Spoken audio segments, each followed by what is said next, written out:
CM योगी cabinet की बैठक में कई महत्वपूर्ण प्रस्तावों पर मुहर लगी है। बिजनौर सहित प्रदेश के सभी जिला स्तर पर एक एक विश्वविद्यालय खोलने का निर्णय लिया गया है। वहीं बुंदेलखंड क्षेत्र में सौर ऊर्जा के विस्तारित कारण के तहत 4000 मेगावाट से अधिक के प्रस्ताव को भी स्वीकृति मिल गई है। चित्रकूट के विकास खंड में 800 मेगावाट का सोलर प्लांट लगाया जाएगा और जो जर्मन की एक कंपनी लगाएगी। साथ ही महाकुंभ की तैयारी के तहत महाकुंभ 2025 के प्रचार प्रसार के लिए सूचना विभाग को देश और विदेशों में रोड शो किए जाने की भी मंजूरी दे दी गई है और महाकुंभ में नगर विकास विभाग को 27 करोड़ खर्च करने के प्रस्ताव को भी मंजूरी मिल गई है।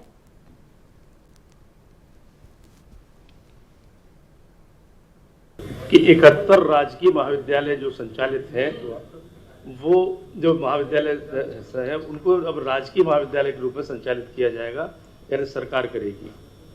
इससे छात्र छात्राओं की संख्या में वृद्धि होगी, विद्या की शिक्षा की गुणवत्ता भी बढ़ेगी, रोजगार के अवसर भी मिलेंगे। अभी तक ये जो संगठक विद्यालय महाविद्यालय के रूप में विश्वविद्यालय संचालित करते थे तो संविदा वगैरह पे रखते थे।